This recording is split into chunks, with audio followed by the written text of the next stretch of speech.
Welcome sa Panlasang Pinoy. Ako po si Vanjo Merano. Ngayon ay magluluto tayo ng ginataang baka. Ito yung version kung saan nilalagyan ko ng green beans at ang spinach.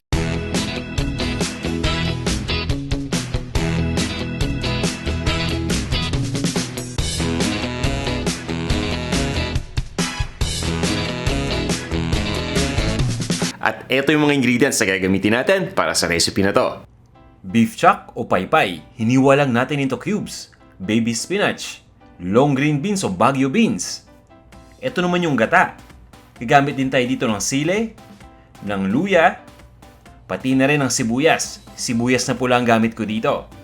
Ito naman yung patis at yung bawang. Bukod sa mga ingredients na to, kailangan din natin gumamit ng tubig, ng ground black pepper, at ng mantika. At eto naman yung kompletong listahan ng mga ingredients. At kasama na dito yung sukat ng bawat isa.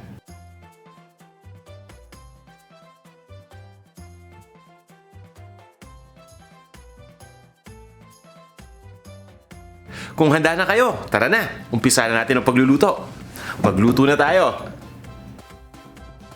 Kukuha lang tayo ng isang cooking pot at lagyan na natin ito ng mantika. Pagkatapos, initin na natin ito. Ngayon naman i-distribute ko lang yung mantika dito sa ating cooking pot sa pamamagitan ng pag-swirl dito. Ilagay na natin kaagad yung sibuyas kapag uminit na yung mantika. At ngayon naman, pwede na rin nating ilagay dito yung bawang.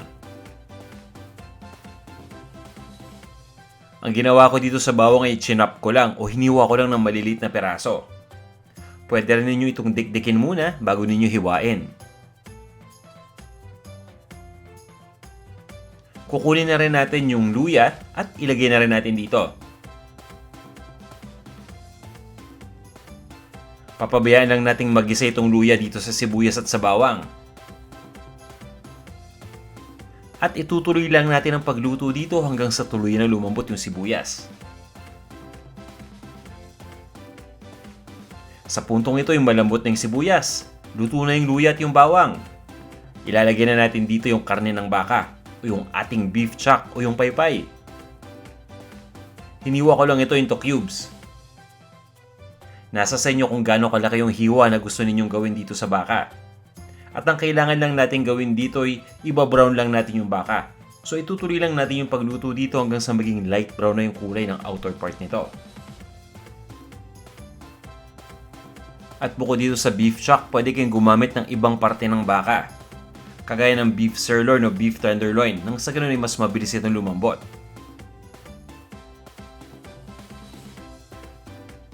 Ito na yung gusto nating mangyari dito sa baka, ma-light brown lang yung kulay ng outer part nito.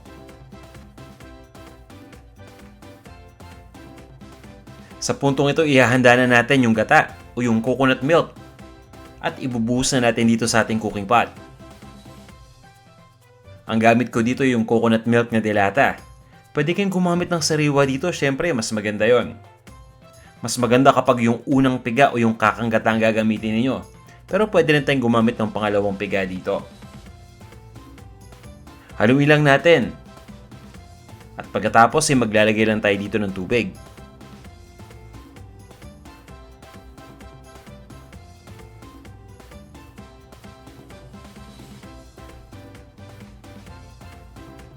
Naglalagay ako ng tubig dito dahil kailangan pa nating palambutin itong baka.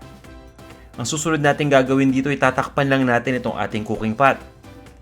At pagkatapos ay itutuloy lang natin ang pagluto dito hanggang sa tuloy na lumambot itong baka. At pwede rin tayong gumamit ng pressure cooker dito para mas mapabilis ang pagpapalambot sa baka. At sa puntong ito itatakpan ko lang itong cooking pot, lutuin lang natin ito ng 1 oras between low to medium heat.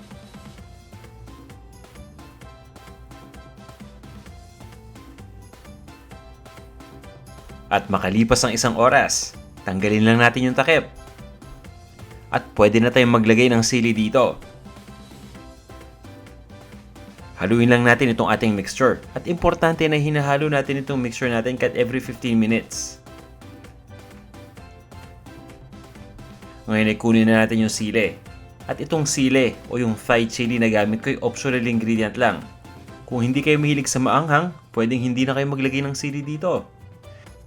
Ngunit kapag napakahilig ninyo sa maanghang, nasa sa inyo na kung gaano karaming siling ilalagay ninyo dito. Itutuloy ko lang ang pagluto ng 30 minutes to 1 hour o hanggang sa tuloy na lumambot yung baka.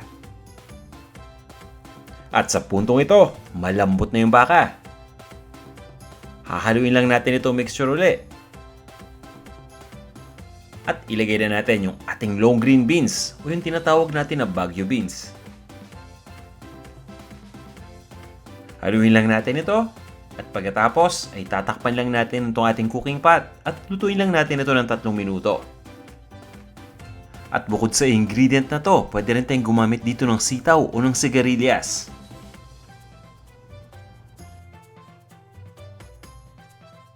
Makalipas ang 3 minuto, pwede na nating timplahan itong ating ginataang baka. Naglalagay lang ako dito ng patis at ng ground black pepper. Naintindihan ko na hindi lahat sa atin gumagamit ng patis. Ang alternative ingredient natin para sa patis ay asin. At pwede rin kayong gumamit dito ng bagoong alamang. So ito na yung patis. 3 tablespoons muna yung ilalagay ko. At kung kulang pa, pwede natin itong dagdagan. Maglalagay na rin ako dito ng ground black pepper. At pagkatapos, haluin lang natin itong ating mixture.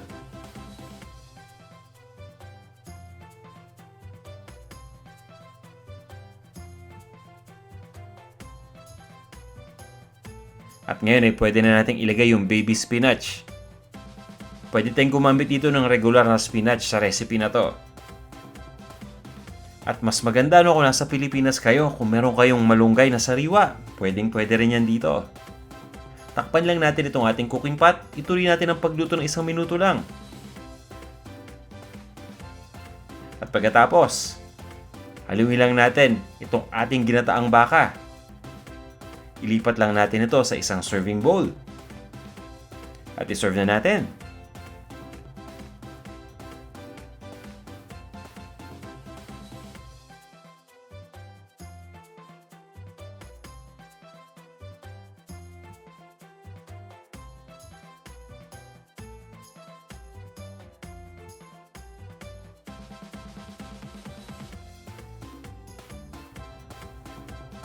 Ito na ang ating ginataang baka with green beans and spinach.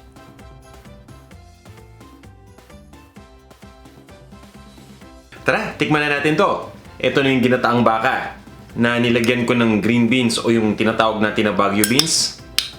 So, ito yon at spinach. Diba? Nakakatakam, ano? At napakalambot na ng baka nito. So, tara, tikman na natin. Unahin natin itong baka. Ang sarap. At napakalambot. Ngayon naman, tikman natin yung sauce kasama yung green beans at yung spinach. Wow, grabe. Napaka-rich. Napakalasa. Ang sarap talaga. Kaya, kukuha pa uli ako. At alam mo yung ramdam ko yung anghang ng sili.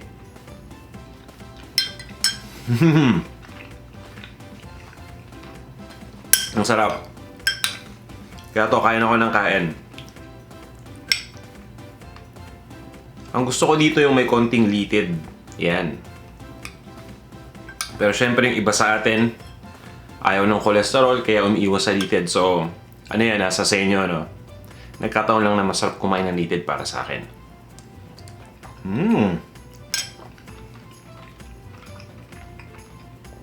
Grabe. Ang sarap. Okay, tabi ko muna to. At ngayon, mag-greetings muna tayo. Hello kay Jacqueline Pauwig. Sabi ni Jacqueline, wow, ang sarap ng luto ninyo. Nung sinubukan ko, nasarapan lang mga kumain. O, diba? Salamat din Jacqueline sa pagsubok ng ating mga recipes. Hello kay Gana Irma. Hello rin sa'yo, Peppa Ken. Sabi ni Peppa, sarap magluto. At magluluto daw siya nung upo na ginisa para ibaon niya sa trabaho mamaya. Hello rin sa'yo, AD Orpina. Sabi ni AD, hello friend, super video, nice information, big like, thanks for sharing. Ito naman galing kay Ann Crisel. Sabi ni Ann, hi Sir Vanjo, magre-request lang ako ng binagoongang baboy. Thank you po sa pag-post ng mga video. So Ann Crisel, sige, may mga binagoongan baboy na recipe na tayo dito pero gagawa pa tayo ng ibang version na para sa'yo. Ito naman kay Rex Santos. Rex, hello! Hi rin kay Ronald Peña. Hello rin sa'yo Florence Narvacan. At kay Desiree De Leon. Sabi naman ni Desiree tungkol to dun sa isang video natin na may kinalaman sa sardines with egg. Sabi niya, wow, thanks for the recipe. Wala akong maisip na ulam tonight kaya ito niluto ko dahil sobrang busy ako. More power. Thank you sa pag-try ng recipe niyan, Desiree. At hello rin sa'yo, Arceli Trinidad. Sabi ni Lei Yalong, thank you Vanjo, greetings from Dau, Lubao, Pampanga. 3 years na akong nagsusubaybay sa'yo, before video pa lang. Pagkatapos nun, boses daw, tapos ngayon meron ng muka, so kompleto na. Alam mo, Miss Lei Yalong, salamat ng marami sa pagsubaybay. At salamat din sa pag-comment sa ating mga videos. Ito naman galing kay Nika Marie Badiola. Salamat sa inyo dahil sa show na to, nakakaisip ako ng mga lulutuin ko. Salamat din Nika sa panunood. Sabi naman ni Mark Nathaniel Salarda, hi boss! May problema akong magluto ng adobo dito sa Japan dahil wala daw masyadong taba yung baboy. Alam mo, naintindihan kita eh. Gusto ko kapag adobong baboy yung may kahalong taba. Kung hindi masyadong mataba, medyo tuyo yung adobo natin. I mean, kahit na may sauce yan, hindi pa rin ganun ka-moist, di ba? So, para sa akin, mas gusto ko rin na at least may konting taba yung baboy. Kaya, huwag kang mag-alala. Pag umuwi ka na lang sa Pilipinas, Mark Nathaniel Salarda, doon ka na lang magluto ng pork adobo. Sigurado, maraming taba yung mga baboy dahil karaniwan ng mga baboy doon, di ba? Balance yung taba at saka yung laman. Next ay galing kay AF. Greetings from Vancouver, Canada. I love your show. Thank you. Hi sa'yo, Chantel. At hi rin sa'yo, Kimi Kimi. At hi rin kay Lance Povdo.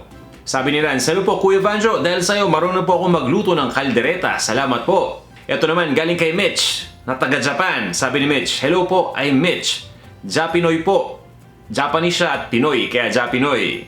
Wow, nakakatuwa naman po ang idea. Sobrang dami. Salamat po sa inyo at since 2012 pa raw siya nanonood. At nung nanonood pa daw siya, single pa siya. Ngayon may asawa na siya. Pero, sabi niya pinapractice pa rin niya lahat ng mga video na niluluto natin dito. Ito naman galing kay Elmer Quino. Hi Sir Vanjo, maraming salamat sa pag-share ng iyong mga recipes. Mahilig din ako magluto for my family. Hello sa'yo Elmer. Hi din kay Judith Almario. Ito naman mula kay G-Sid. Tinutukoy niya dito yung pork adobo natin na may Sprite. Sabi niya, thank you po sa pag-share nitong recipe. Niluluto din po ito ng papa ko. Pa-shoutout naman po. Meron po akong beauty channel. G-Sid. So, dun sa mga mahilig magpa-beauty, si G-Sid may beauty channel. G-E-E space C-I-D.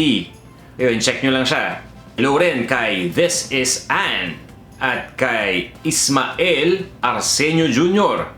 Sabi ni Sir Ismael tungkol dun sa ating Sprite pork adobo. Ginawa ko ito, wow, grabe, kakaiba ang sarap, tamis at anghang, pati na rin yung alat. Sarap! Thanks Panlasang Pinoy, salamat sa lahat ng recipe. You are very welcome, Sir Ismael. Next naman po ay kay Amalia Yao. Hello po, Miss Amalia. At hello rin sa'yo, Paula Jose. Imelda Baut. At kay Annalyn Aguilar, hello sa inyo.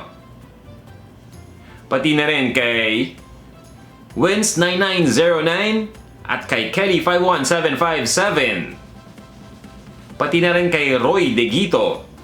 Sabi naman ni Tasha Jordan, I learned how to cook because of watching your videos. Way back 2010 pa yata, nung voice pa lang yung naririnig ko. Hindi ka pa nagpapakita. Wow, 2010. Salamat for sticking with us, Tasha. Tagal na nun, eh. Ito, isa pa. Si Lei kanina nabati ko na. Pero may isa na naman siyang message. Ang sabi ni Lei, I'm so grateful for subscribing to her YouTube since I think 2010. So paraw sa rin ni Tasha, 2010 pa lang nanonood na sila ng mga videos. I've learned a lot of recipes and my husband is so happy that I started cooking. Siyempre, kahit sino namang asawa matutuwa kapag natuto ng magluto si Mrs., diba? Kasi mapagluluto na sila. Kaya okay na okay yan, Miss Lei Boucher. Hello kay WMBMJJGKM. Username talaga yun, hindi ako nagbibiro. Yun yung username niya, so hindi ko alam kung ano ibig sabihin nun. Next is kay Janet Yongko. Hello sa'yo. Hi rin kay Shing Neri at kay Chinita Bonita. Pati na rin kay Kathleen Soriano. Sabi naman ni Chris Guapo, pakibati naman po, dito kami sa Jersey Channel Islands sa UK. Sa inyo lang po ako natutong magluto. Maraming salamat. Siya si Christian at si Pamela Eugenio. So Christian and Pamela Eugenio, hello sa inyo. Hello rin sa'yo, Shark Kitek. At kay Apple Kusay. Hello rin kay Sugarheart05 at kay Florence Fazini. Sabi naman ni Shane Cabizares, hello, yes! Dito na naman tayo, luto-luto. Salamat po sa pagturo sa amin ng mga lutuin. Matagal na ako nanonood pero hindi daw siya makapag-comment dahil wala siyang account. Ngayon may account na siya kasi nakapag-comment na si Shane. Hi Shane! Next ay si Rene Sarkina. Hello po Sir Rene. Ito naman kay Angelique Pangan. Thank you po sa pag-share ng mga recipes. Been watching your video since 2013. Wow, matagal na rin to 2013 pa. Hello sa'yo Angelique. Ito, kailangan ko mag-sorry kay Regurgitation. Kasi sabi niya, it's already 11:51 PM. Pagkatapos, napanood pa niya yung video na kaka-upload ko lang. Siguro patulog na siya, no? Sabi niya, the struggle is real. Yun na nga, no? Kung patulog ka na, tapos bigla kang gugutumin. Sana mapanaginipan mo na lang yung pagkain. Pero, di ba? Kinabukasan at least may idea ka na kung anong kakainin mo, anong iluluto mo. Pilitin naman nating batiin yung iba sa susunod na video. Sana yung nagustuhan nyo tong ating recipe.